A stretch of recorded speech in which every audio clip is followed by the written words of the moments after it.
Christian, thank you. My name is John Marshall, and I am honored to moderate the Colorado Attorney General debate. We'd like to welcome Democratic candidate Phil Weiser and Republican candidate John Kellner to the stage. Help me welcome them.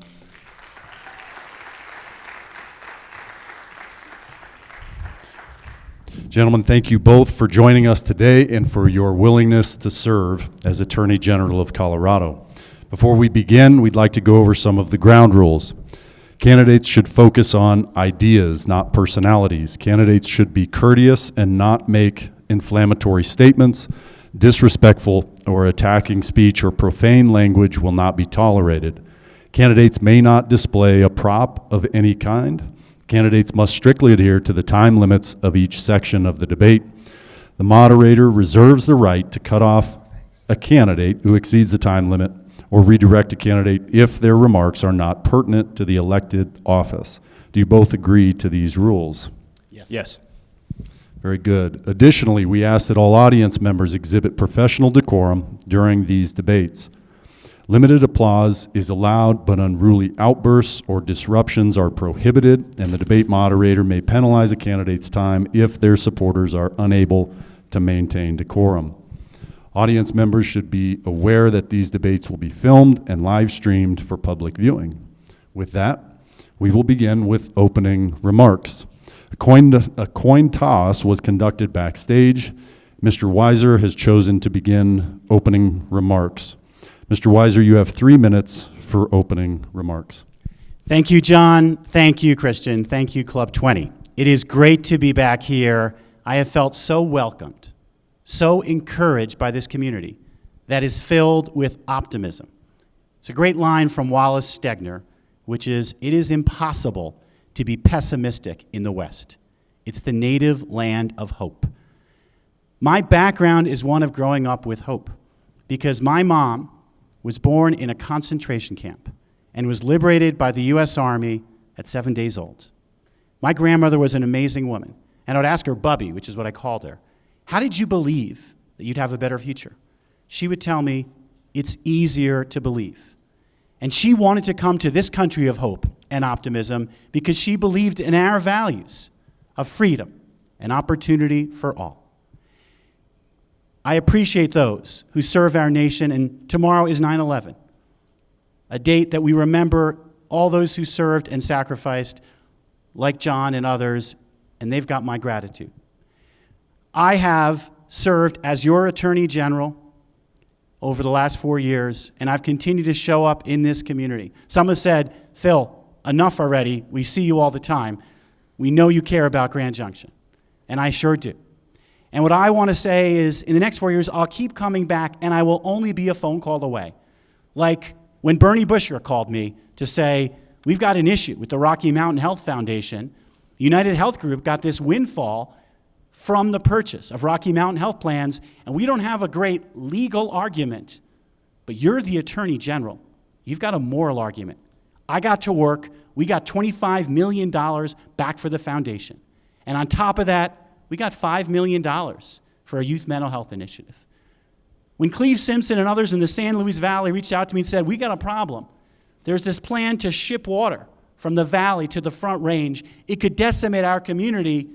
I got to work with Cleve, and I was the first statewide official to stand against this buy and dry plan.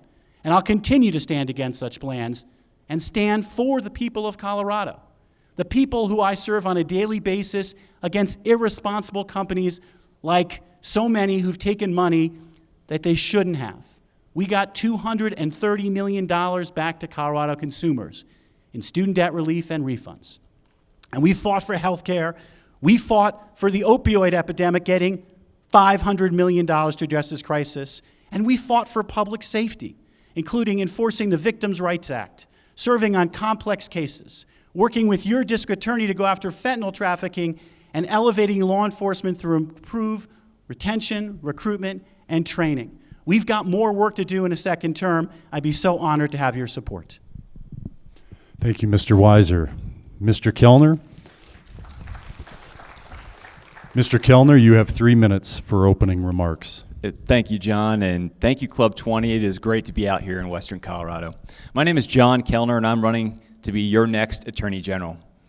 You know, I grew up in this military family. My father served on active duty for about 30 years, and we bounced around from place to place, and so I hope you don't hold this against me, but I was not born in Colorado. But I remember thinking, you know, what am I going to do with my life? Am I going to continue to serve? Am I going to do what my father did? And I thought, no. But as we hit the anniversary of 9/11 tomorrow, I'm reminded of why I decided to swear an oath to uphold and defend our country and to serve my community. Because as a young man in college, I saw the towers fall, and I knew my world changed, and much like many of your worlds changed as well. I knew I had to serve. I was commissioned as a second lieutenant in the Marine Corps, and the Marine Corps said, you know what? I might want to send you to this conservative little town place called Boulder, Colorado for law school, and I thought, I'd love it. I remember getting to Boulder and meeting my wife on the very first day. And then after that, I served on active duty for 5 years, and I was in Afghanistan in 2010 wondering, what am I going to do next? And I read a book by a man named John Suthers, our former Attorney General, about his life of service, and I decided I'm going to become a state prosecutor as well. And that's what I did. I joined the reserves. I continued to serve in the Marine Corps as a lieutenant colonel in the reserves.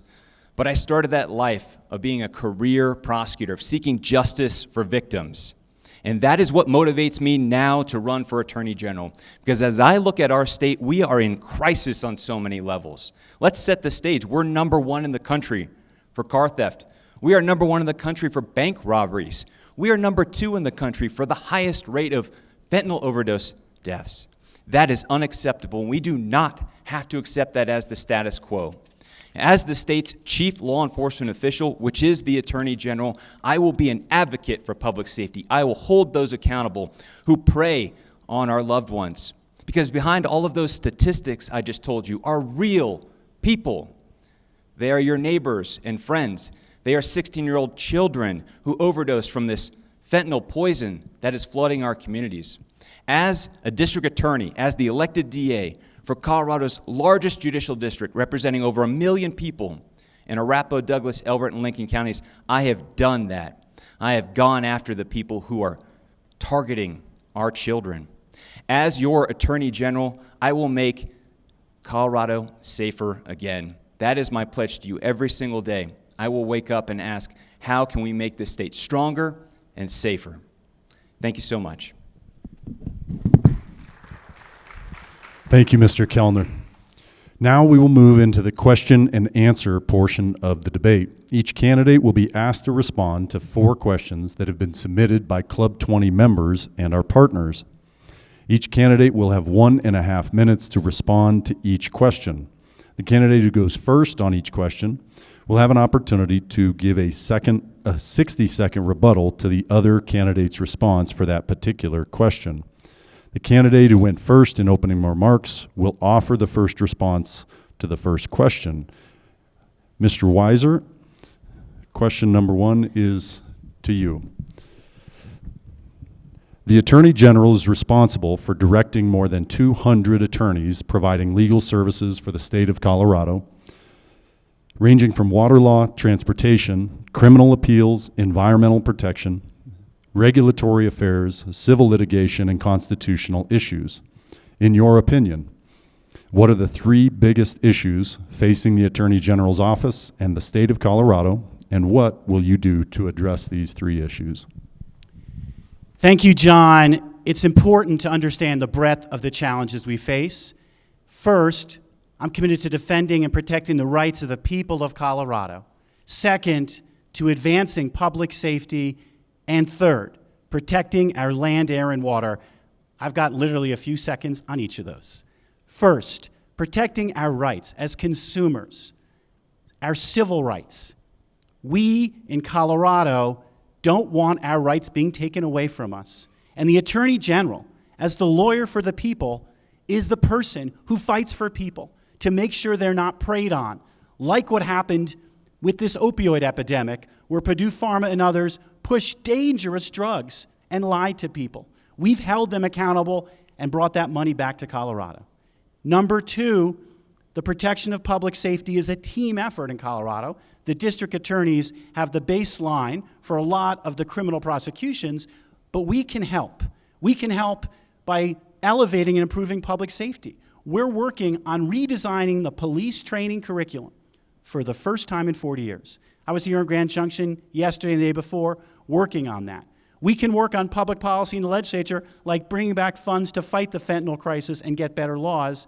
And we can use our lawyers on complex criminal prosecutions. And finally, protecting our land, air, and water. It's life here in Colorado. We have to manage our water the right way. We are at a crucial moment. I'm all in on that work. Thank you, Mr. Weiser. Mr. Kellner?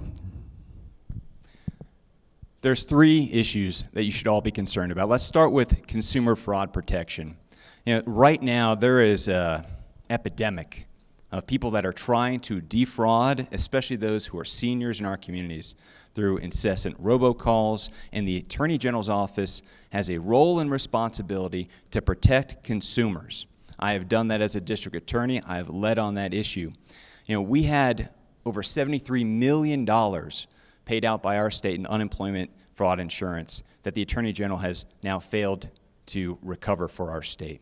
We also need to be concerned about water issues. There's no question we're in a 22-year mega drought, and right now we need to focus on protecting Colorado's water from federal overreach or other states who may try to exceed their allocation.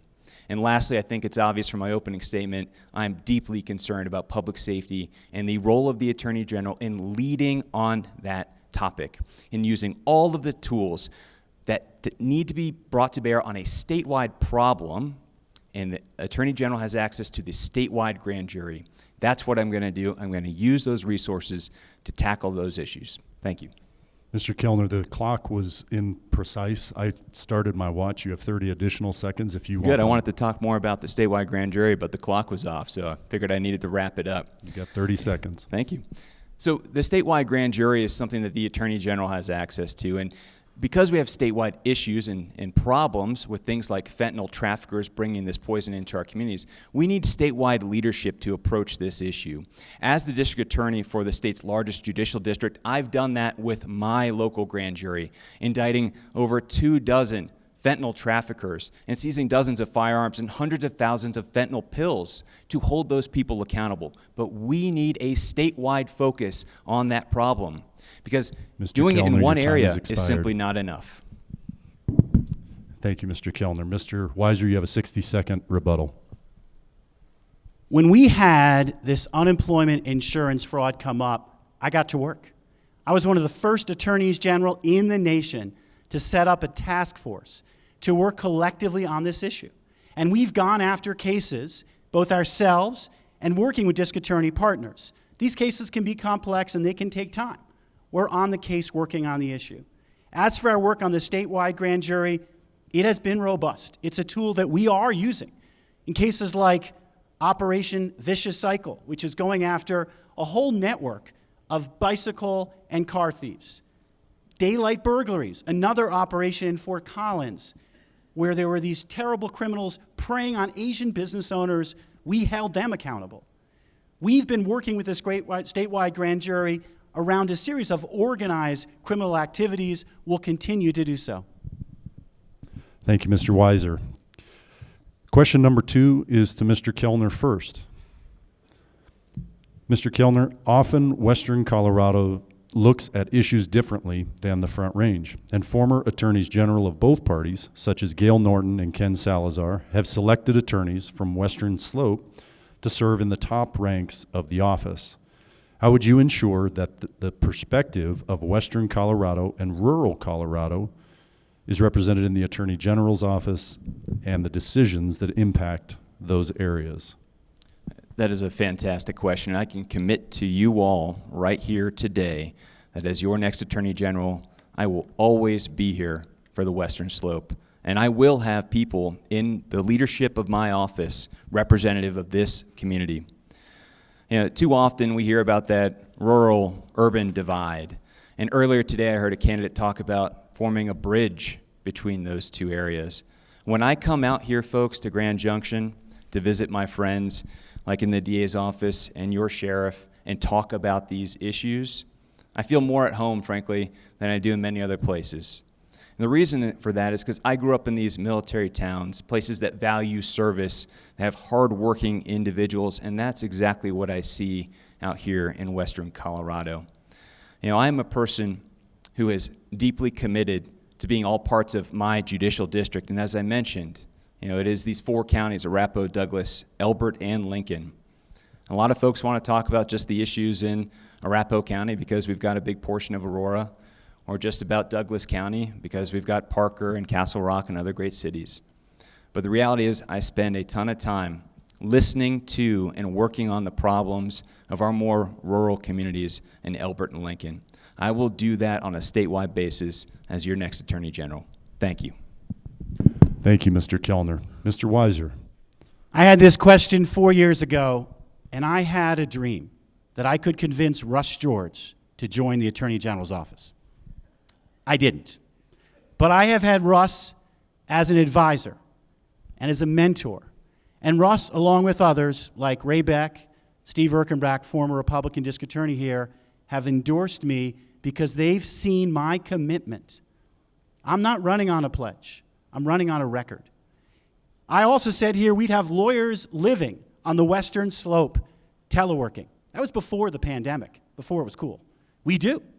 We have someone who's in Durango. We've got someone in Glenwood Springs because we can do that. But most of all, I will be here again and again and again. What I am so committed to is this idea of government of the people, by the people, for the people. To be the people's lawyer, you have to show up everywhere and build relationships over time. I've done that in all 64 counties and all 20 counties in Club 20.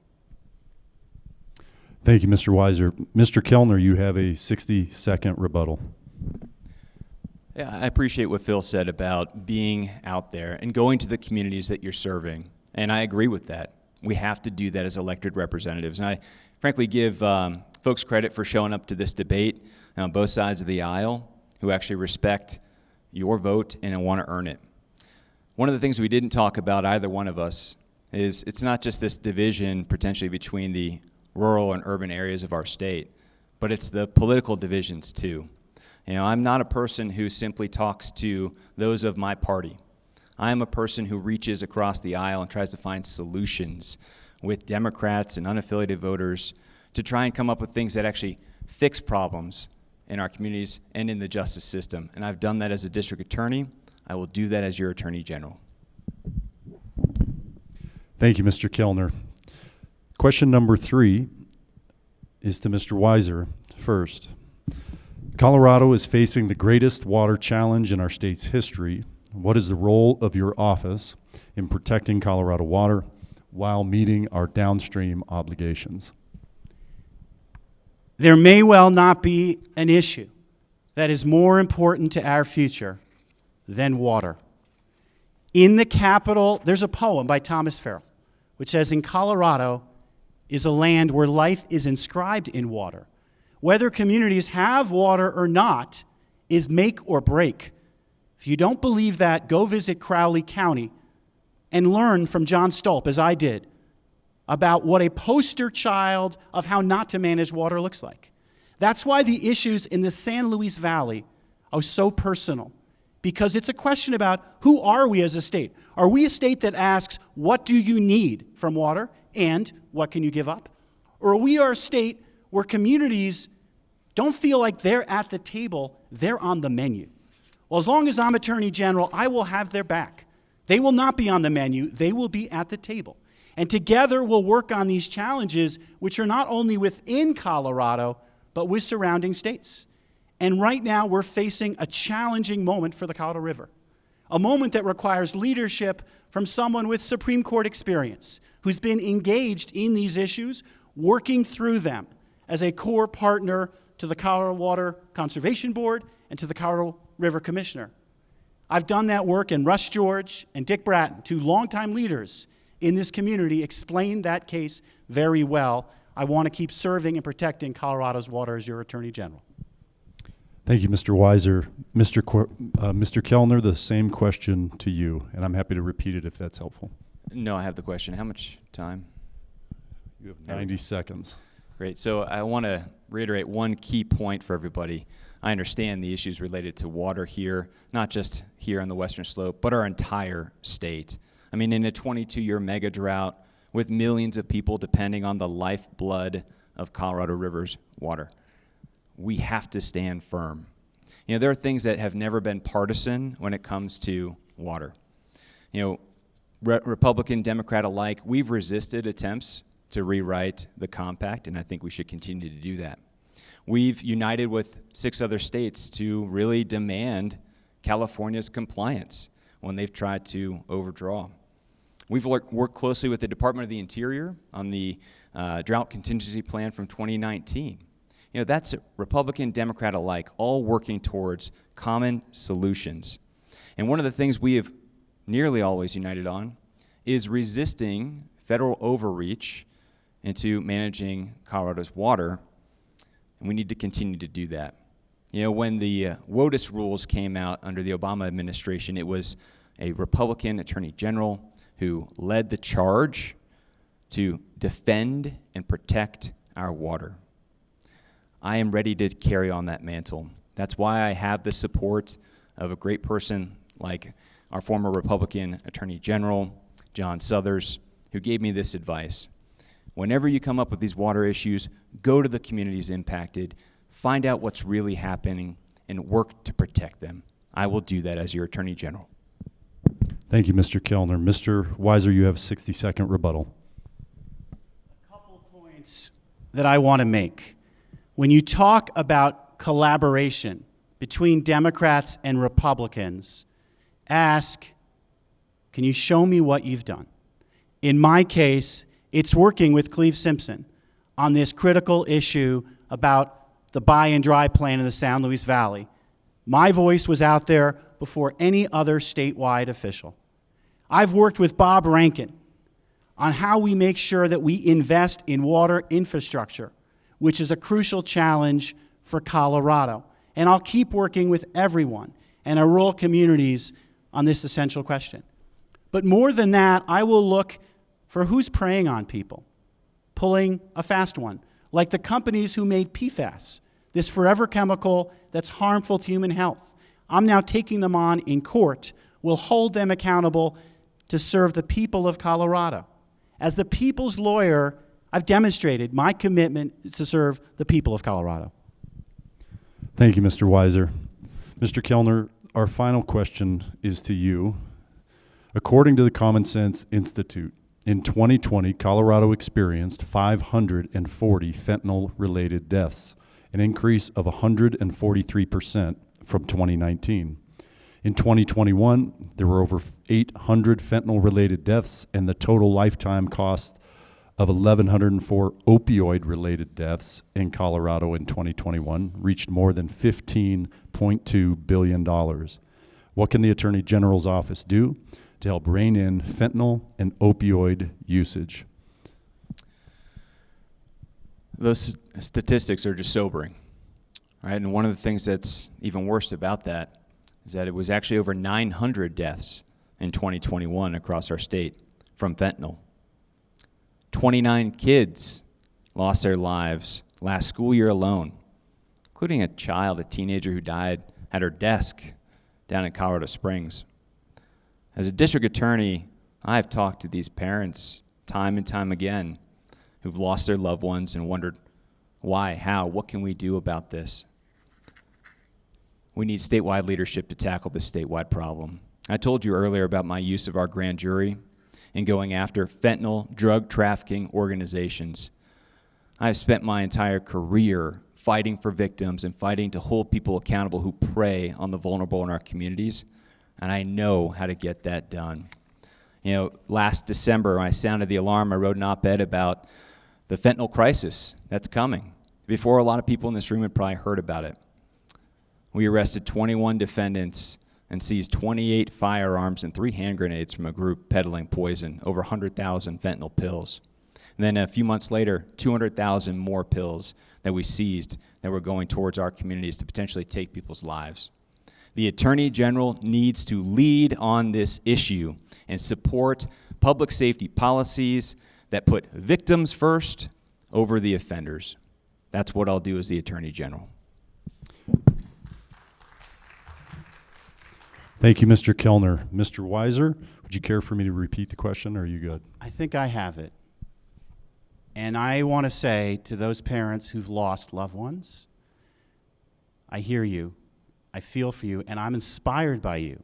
Because I've seen so many parents say, my child's memory is going to live on as an inspiration to save lives. And there's a lot of work to save lives, because those pills are being marketed in what is now the third wave of this opioid crisis. First, it was the prescription pills by Purdue Pharma that I talked about. Then the cartels came in with heroin, and now it's these fake counterfeit pills that are out there.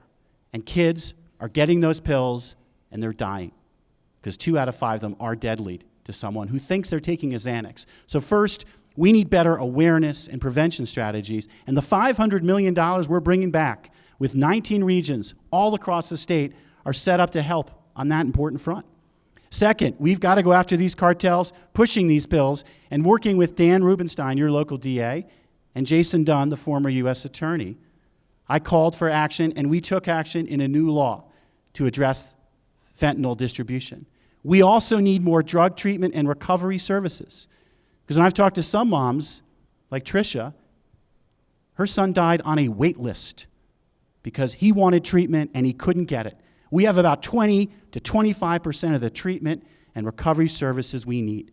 But with this $500 million and the work we're doing, we're poised to bring treatment to the San Luis Valley, Southwest Colorado, and more to take on this crisis. Thank you, Mr. Weiser. Mr. Kellner, you have a 60-second rebuttal. We also need an Attorney General who's a smart advocate for common sense policies at the Capitol that protect people's lives. Back in 2015, my office actually prosecuted somebody who was peddling oxymorphone pills, so one of those precursors, before fentanyl, and 4 people in our community died. We prosecuted that dealer for murder. He's convicted of second-degree murder, and we went to the Capitol and said, you know what we need right now, folks, is a sentence enhancer for these drug dealers who cause death like the federal government has. And in 2016, that was postponed indefinitely. Wasn't needed, wasn't wanted. But that was a bill that I brought forward because I saw what was coming. And now, just this last legislative session, one of the solutions that was proposed and actually enacted to deal with this fentanyl crisis was bringing back that bill that I had proposed in 2016 and making it law now. We need proactive leadership that sees these things coming. As somebody who's been fighting this crisis on the ground level for years now, I have the leadership ability to get that done. Thank you. Thank you, Mr. Kellner. We will now move into the cross-examination portion of the debate. Each candidate will be given 4 minutes to ask questions of their opponent on matters pertinent to the race or office. Please be reminded that questions should be pertinent to the office you're running for and should not include attacking speech or profane language. I reserve the right to redirect a candidate if their remarks are not pertinent to the elected office. Mr. Weiser will begin the cross-examination. Mr. Weiser, you have 4 minutes. Thank you. Gun violence deaths is actually now the leading cause of deaths of children.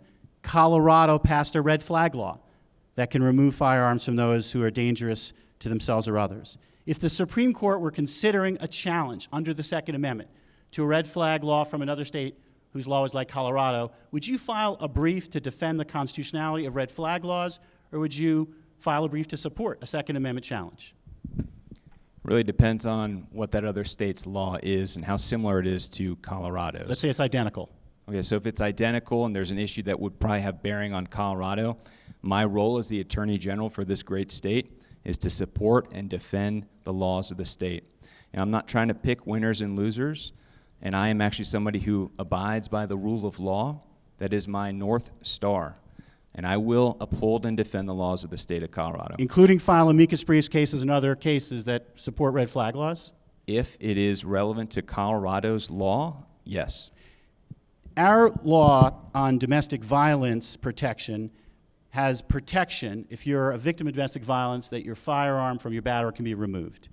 That law initially didn't include boyfriends having to give up weapons that could harm girlfriends.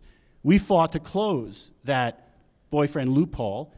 You didn't come to testify to close that loophole. Why not? That's funny you bring that up, Phil, because my office and the prosecutors in my office actually been pushing for that exact same thing for many, many years before it ever made it to the Capitol, and then I guess you got behind it, and that's a good thing, because we do not want to have domestic violence offenders falling through that boyfriend loophole. But why? You didn't show up and support it. Why not? That bill had bipartisan support. No, it didn't. It was a party line bill. Hey, that bill had support from people all across the board. You can look it up. Unfortunately, few Republicans spoke up in favor of that bill. Next question. Roe versus Wade was overturned by the Supreme Court, leaving it to the states. Heidi Ganahl has said, as governor, she'd overturn the Colorado law protecting access to abortion care and letting women make their own health care choices. If a repeal of the Colorado law was before the General Assembly, would you support repealing protection for abortion care? Would you oppose it? What would you do? Yeah, I'm not running for Attorney General to take away people's rights. I think we've talked about this many times before. I think abortion is a deeply personal decision. It's one that, in my own life, and my wife and I have talked about this, we would choose life. And that's a personal choice that's related to our personal situation. Would you oppose right? a law, though, that was before the General Assembly that would remove Colorado's protection? I'm going to stand up and protect and uphold the laws of the state of Colorado, which includes the reproductive... What about in the General hold on. Assembly? Which includes the Reproductive Health Equity Act, Phil. But what if the law was being reconsidered? Would you say anything about that? Depends on what they were reconsidering it for. Next question. The Texas Attorney General filed a lawsuit to overturn the 2020 election. 18 Republican AGs joined that effort. I opposed it. Would you have opposed that effort at the Supreme Court?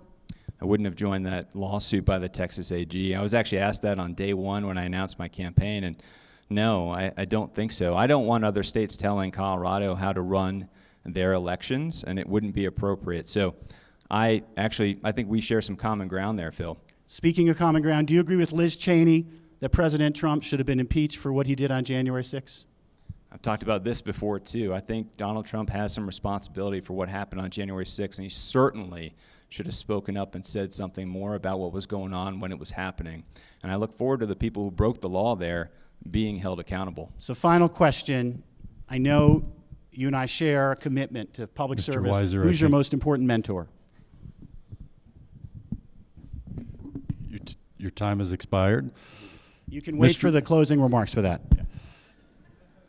Mr. Kellner, you now have 4 minutes for cross-examination. Phil, you agree that as the Attorney General, you are the state's chief law enforcement official. Is that fair? We are in charge of being the lawyer for the state of Colorado. The DAs have most of the responsibility, as you know, to enforce the frontline laws. We're partners with them. They don't report You agree, to us. Phil, that on your website you describe yourself as the state's chief law enforcement official. Is that fair? We have critical law enforcement responsibility. So you are the state's chief law enforcement official. Is that fair? I am a collaborator, so no one's reporting to me here. I'm working with others. Coach might be a better term. So as the state's chief law enforcement official, why didn't you do anything to oppose the decriminalization of fentanyl in 2019 that has contributed to the incredible overdose spike related to fentanyl deaths in our state? Why didn't you speak up? We need to put that law into context. It was a bipartisan law supported by your state senator, Republican minority leader. The law was supported by former individuals in law enforcement. We looked at what was happening as this fentanyl epidemic got going and said, we do have a problem. That's why I called to change the law. At the time, that wasn't the crisis it has become. We have taken action. We will take action. I'm committed to addressing this opioid crisis with every single Phil, tool we can. Fair to say that you stayed on the sidelines and did not use your incredible bully pulpit as the Attorney General to oppose the decriminalization of fentanyl, making it a misdemeanor to possess enough fentanyl to kill 2,000 people. I just have to clarify, 2,000 people would be pure fentanyl. What most people Which are is seeing are covered by these the pills. The reality is that was a bipartisan law, pushed by the minority leader who is supporting it, supported by former members of law enforcement. I'm committed to looking at facts as they come up. At that time, I wasn't involved. And I'm committed to being forward-looking. You know, at a forum not unlike this, a couple weeks ago in Aurora, we had this back and forth about felons possessing firearms, specifically felons convicted of car theft and of drug dealing. And I had advocated to keep them from possessing firearms. You said at that forum that you supported the same position. Now, since then, it's come to light through public documents, public meeting records, testimony at the Capitol, that is not accurate. Do you want to recant that statement? So here's the issue. Colorado has a Colorado Commission on Criminal and Juvenile Justice. It's a consensus body.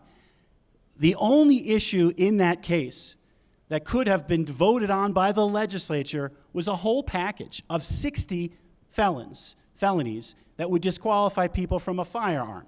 At the time, what you were pushing for was that package of 60, as did I. Now, you also said, how about those who steal cars or drug dealers? I say, yes, I agree with your position. But here's the problem. In that bill, it would have been illegal to You did amend not it. say yes, and you agree with my position. I went to the CCJJ. I testified. You did not support that, nor did your deputy. And at the Capitol, you didn't take that position either. It wasn't. Hey, Phil, you supported a bill that would have prevented police from arresting most car thieves at a time when car theft is ravaging our state. And you made it so you basically advocated for a bill that would have essentially said you could only give them a ticket. Isn't that right? The position I have, what I think you're talking about, is around pretrial issues. And the position is only those who are a threat to public safety should be held pretrial, not based on whether you're rich or poor. Thank you, gentlemen, both, for that cross-examination. Now, each candidate has 3 minutes to present closing remarks. Mr. Weiser, you will go first. 4 years ago, I came before you and I painted a picture. What would it be for me to serve as the people's lawyer? Over the last 4 years, I've honored that picture. I've shown up across our state, all 64 counties. I've listened to you and I've delivered and I've fought for you. That includes protecting water the right way in Colorado. That includes taking on this opioid epidemic with every tool we can and holding Big Pharma accountable, bringing $500 million to our state. It means standing up for consumers who are cheated. And I brought back $230 million for a range of consumers in ways that can be life-changing. I've stood up to protect health care when it was attacked by the prior administration, and 700,000 Coloradans with pre-existing conditions, like Honey's child, now have health care because we won that case. And 400,000 more have the Medicaid expansion. I've fought for our elections at the U.S. Supreme Court, defending the principle that the will of the voters shall be heard and electors can't go rogue, and we won that case unanimously. The office that we lead serves the people of Colorado. It's our true north. Our vision statement is, we serve the people of Colorado, protecting our democracy, advancing the rule of law, and promoting justice for all. In the next 4 years, you can count on me being the same type of attorney general I've been, listening and working with people. The individuals I mentioned earlier, including Russ George, Steve Birkenbrack, and others, and Ray Beck, I don't say I agree with them on everything, but I promise to be in dialogue with them all the time, to listen to them, to show up in all communities, and to bring people together to solve problems. That's what the people of Colorado want. They want a creative problem solver. They do not want political games, dividing us, rural and urban, right and left. How good it is when brothers and sisters are together in harmony, like Bernie Busher and Russ George sitting here today. What Club 20 stands for is a commitment to collaborative problem solving and listening, and bringing out our best authentic selves who all care about one another and have an interest in our democratic republic governed by the rule of law. We're living at a dangerous moment when so many would pit people against one another. What I promise you, I won't do that. I will work with you, I will stand with you, and I'll stand with the rule of law. I thank you for your engagement.